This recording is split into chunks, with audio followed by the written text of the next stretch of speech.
시장 분위기 좀 간략하게 보면은요, 현재 좀 동반 급등하는 섹터가 있습니다. 미세먼지, 스모그 관련주인데요. 중국에서도 이 설이 최대 명절이죠. 따라서 이때 폭죽놀이를 한다고 합니다. 그런데 이 베이징 시내에서 폭죽놀이가 상당히 좀 심각하게 펼쳐졌기 때문에 최악의 이 스모그 수준까지도 기록이 됐다고 하는데요. 현재 502 10%대 웰크론 KM이 모두 다 2에서 4% 정도의 상승 흐름 나타내고 있고요. 크린앤사이언스, FTN이도 모두 다 아래꼬를 달고 서서히 낙폭 줄여가는 흐름이 또 약세 장세 속에서 인상적으로 포착되고 있습니다. 그럼 작전 타임 가져보겠습니다. 토마토 투자자분의 유성치 운영위원 모셨습니다. 안녕하세요. 네, 안녕하세요. 네, 오늘의 작전명 어떻게 잡으셨나요? 네, 4차 산업혁명의 시작 이렇게 한번 잡아봤습니다. 뭔가 오늘도 큰 그림을 그려주실 것 같은데요. 이렇게 잡으신 이유는요? 일단 지금은 잔잔하게 시장 흐름을 예측하기는 정말 쉽지 않고요. 제가 계속 말씀드리지만 장 자체가 지금 박스권 상단을 뚫어낼 수 있는 장이 아닙니다. 그렇기 때문에 시장의 성격을 조금 크게 보고요. 캐릭터를 잘 분석해서 거기에 맞게 좀 장기적인 전략을 짜야 될 때고요. 그런 맥락에서 또 희망은 있다는 것을 좀 보여드리려고 4차 산업혁명의 시작이라는 제목을 정해봤습니다. 네. 뭔가 큰 틀이 좀 바뀌고 있다고 네. 판단해 주신 것 같은데 오늘 이에 따라서 저희가 설정해본 키워드 먼저 보겠습니다. 일단 오늘의 키워드는 총 3가지인데요. 글로벌 저성장, 그리고 중국 산업화, 여기에다가 또 유가 한계, 이렇게 좀 산업화 한계와 저유가 이렇게 좀 짚어봤습니다. 마지막으로 4차 산업혁명인데요. 첫 번째로 글로벌 저성장부터 보겠습니다. 뭐 많은 투자자분들이 이 부분을 알고 계실 것 같아요. 네, 뭐 계속 반복해서 뭐 보여드렸는데요. 또 도표를 또 하나 보면서 말씀드리면 네. 뭐 앞으로가 더 심해질 것 같아요. 그래서 지금 도표 하나를 이제 보시면은 나와 있는 게 뭐냐면 2000년도부터 이제 한 2007년도 정도, 그러니까 금융위기 오기 전, 그죠? 한 7년 동안의 그런 평균 성장률을 보면 한 4.5% 정도 됩니다. 근데 이제 그 이후로 이제 추락했다가 2011년도에 딱 고점을 찍었었거든요. 이게 추락했을 때가 서브프라임 그때죠? 네, 맞습니다. 네. 금융위 위에 다시 성장률 회복되기는 했는데 그 평균 성장률이 3.6% 그러니까 한 0.9% 정도 떨어졌죠. 지금은 아마도 뭐 추가적으로 더 떨어지고 있는 상황이라고 보시면 될 것 같고요. 그렇게 본다면 결국 우리 그 경제, 우리나라 경제뿐이 아니라 이 글로벌 경제 자체가 성장률이 전반적으로 보면 네. 완만하게 계속 빠지고 있다고 보시면 되고요. 그런데 그게 뭐 어쩔 수 없는 것 같아요. 왜냐하면 최근 한 몇십 년 동안은 중국이라는 거대한 국가가 성장하면서 그 수혜를 우리가 받았다고 볼 수 있는데요. 그쵸. 이게 대체할 만한 국가가 없어요. 그러니까 중국이 지금 성장률 6%로 떨어지다 보니까 옛날에 10몇 % 성장하던 나라가 6%, 뭐 앞으로는 뭐 6%더 위험하다는 얘기도 나오고 있거든요. 올해 같은 경우는. 그렇다면은 이게 문제가 생기는 거죠. 그러니까 인도가 좀 더 빨리 올라왔으면 좋겠지만 구조적으로 좀 어려운 것 같고요. 뭐 아프리카라는 대륙이 남아있지만 어렵고 중동도 한계는 있다고 본다면 대체할 만한 지금 국가가 없다. 그 말은 뭐냐면 신흥국의 그런 산업화가 어느 정도는 지금 이제 한계에 왔다는 것을 이제 보여주는 것 같아요. 그래서 뭐 두 번째 부분도 그냥 같이 좀 연계해서 같이 좀 봐드린다면 네. 결국은 왜 유가가 저렇게 추락했느냐. 물론 여러 가지 업무론 또 나오고 있지만 핵심적인 것은 중국입니다. 중국의 고성장이 이제 마무리되다 보니까 실제로도 뭐 유가를 비롯한 원자재 가격이 폭락을 하고 있는 그런 사태거든요. 근데 이게 회복이 될 거냐. 옛날처럼 유가가 100달러를 회복할 수 있을까? 제가 볼 때는 정말 다시는 오기는 쉽지가 않습니다. 중국이 저 정도 성장률에 아무리 투기적인 자금이 몰린다 하더라도 저는 유가가 예전 같은 그런 뭐 100달러 수준으로 올라가는 시기는 이제 지났다. 왜냐하면 뭐 세일 쪽이라든지 대체 에너지 쪽이 또 워낙 많아졌어요. 발달을 하고 있기 네. 때문에 계속 경쟁을 하는 관계 속에서 앞으로 나아간다면 지금 전문가들이 많이 올라야 지금 2018년도까지 한 40달러대 정도, 사실 한 7, 8달러 정도를 예상하는 그런 보고서들이 많이 나오고 있거든요. 그러면 한 20달러 선에서 제가 볼 때는 뭐 더 깨진다는 것은 조금 쉽지가 않아 보이고요. 20에서 한 50달러 선에서 이제 왔다 갔다 한다고 본다면, 물론 그 유가가 반등할 때 우리나라 지금 코스피 추이를 한번 보시면 아시겠지만 거의 비슷한 비슷하게, 맥락으로 네. 가고 있거든요. 그러니까 지금이 뭐 30달러 선에서 지금 왔다 갔다 하고 있는데요.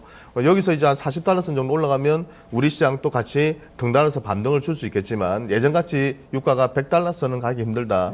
그 말 뜻은 우리나라가 당분간은 박스권의 상단을 뚫어내기는 정말 쉽지 않은 구조를 가지고 있다고 보시는 게 맞을 것 같아요. 이 두 가지 맥락에서 제가 판단했을 때는 결국 글로벌 증시가, 글로벌 경제가 다시 살아나고 새로운 성장 동력을 얻기까지는 상당한 시간이 필요해 보이고요.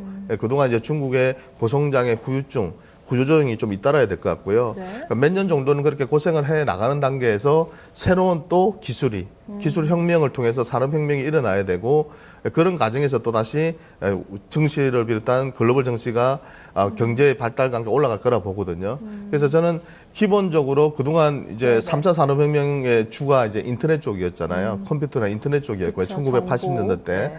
그러니까 지금 한 30년 정도 지났는데 지금은 이제 세상이 좀 바뀌어가지고 이제 4차 산업혁명 쪽으로 가고 있는데 그 중심이 이제 몇 가지 산업군들이 있는데 핵심은 역시 헬스케어 쪽 같아요. 왜냐하면 우리나라만 늙은 게 아니라 네. 글로벌 전체적으로 지금 너무 늙어버렸거든요. 그쵸. 그래서 고령화 산업은 장기적인 테마가 될 가능성이 높다고 보이고요. 그 외에도 이제 꾸준히 제기되고 있는 것이 뭐 전기차, 네. 그다음에 뭐 인공지능, 3D 프린팅을 비롯해서 많은 사물 인터넷 이런 분야들이 계속 제기되고 있는데요. 그러니까 이런 분야들이 제가 볼 때는 장기적으로는 결국은 갈 수밖에 없다고 보고 있어요. 그래서 그런 쪽에 우리나라에서 좀 핵심 강소기업들이 많거든요. 대기업군들보다는 대기업군들은 너무 덩치가 크고 조금 소재 산업재 쪽에 집중되어 있는 기업들이 많아요. 그렇기 네. 때문에 IT 쪽이나 헬스케어 쪽에 좀 집중하고 있는 대기업이나 네. 콘텐츠 쪽이나 또는 강소기업 쪽에서 좀 핵심 1등 기술력을 가지고 있는 기업들 있잖아요. 네. 그런 쪽에 조금 더 우리가 무게를 두고 투자를 해 나가면 좋지 않을까 생각이 들고 지금 4차 산업에 네. 대해서 이야기를 조금 더 나눠보고 싶습니다. 거기에서 지금 핵심으로 보시는 부분이 IT 헬스케어인 것 네. 같은데요. 이 부분 좀 차트 준비해 주셨죠? 네네 한번 보시면서 또 말씀을 좀 드려볼게요. 네. 이게 지금 제가 S&P도 같이 가지고 나오려 하다가 안 가지고 나왔는데요. 코스피네요. S&P보다도 네네. 우리나라의 IT 헬스케어 기업들의 상대적인 수익률이 훨씬 높아요. 예. 왜 그럴까 하고 생각해 보니까요. 우리나라 소재 산업재 쪽이 많습니다. 예, 섹터 비중이 많고 우리가 중국 쪽에 많이 기대고 있었잖아요. 그쵸. 그러니까 이쪽이 타격을 많이 받다 보니까 대안으로서 지금 투자가 집중되고 있는 쪽이 오히려 IT 헬스케어 쪽이라고 보이고요. 네. 뭐 실제로도 뭐 저기도 나와 있지만은 뭐 시간이 갈수록 그 수익률이 상당히 많이 벌어지는 그런 상황이고요. 아마도 이런 수는 있을 것 같아요. 최근에 이제 조선 쪽이나 철강 쪽이나 건설 쪽이 막 올라오잖아요. 네. 낙폭이 엄청 심했었거든요. 그쵸. 예, 그런데 그런 단기적인 흐름은 나타날 수 있을 거라 생각해요. 뭐 몇 개월 정도는 그런 식으로 많이 빠졌던 쪽이 올라오면서 만회하고 또 예를 들어서 헬스케어 쪽이나 IT 쪽에서 핵심적인 기업들이 빠지는 구간이 또 뭐 몇 개월, 6개월, 7개월 이렇게 뭐 1년 이렇게 흐를 수는 있겠지만 네. 장기적으로는 결국은 네, 저는 산업의 패러다임에 를 주도하는 IT 헬스케어가 주도할 수밖에 없다 보거든요. 그래서 그런 쪽은 조정을 받더라도 과감하게 계속 비중을 좀 높여나가는 그런 전략이 좋아 보이고 보시다시피 너무 많이 빠져서 반등하는 쪽은 우리가 추격 매수보다는 단기 트레이딩 위주로 끝내시고 물려 있었던 분들은 비중을 네. 좀 줄여나가는 그런 전략이 좋아 보입니다. 네. 네. 그러면 오늘 장에서는 좀 어떻게 대응을 해볼까요? 네, 그래서 기본적으로 저는 그 방금 말씀드린 것처럼 IT 쪽이나 헬스케어 쪽에서 조금 강점 있는 기업들 네, 그런 쪽으로 종목들을 좀 골라보시는 게 좋지 않나 생각이 들고요. 그러니까 저성장에 강한 쪽은 불황에 강한 쪽은 보통은 필수 소비자나 유틸리티나 뭐 이런 쪽이 좋은데요. 그쵸, 경기 방어적이죠. 이런 좀 약간 이제 방어적인 성격의 기업이기 때문에 포트의 일부는 포함을 하셔야 될 것 같고요.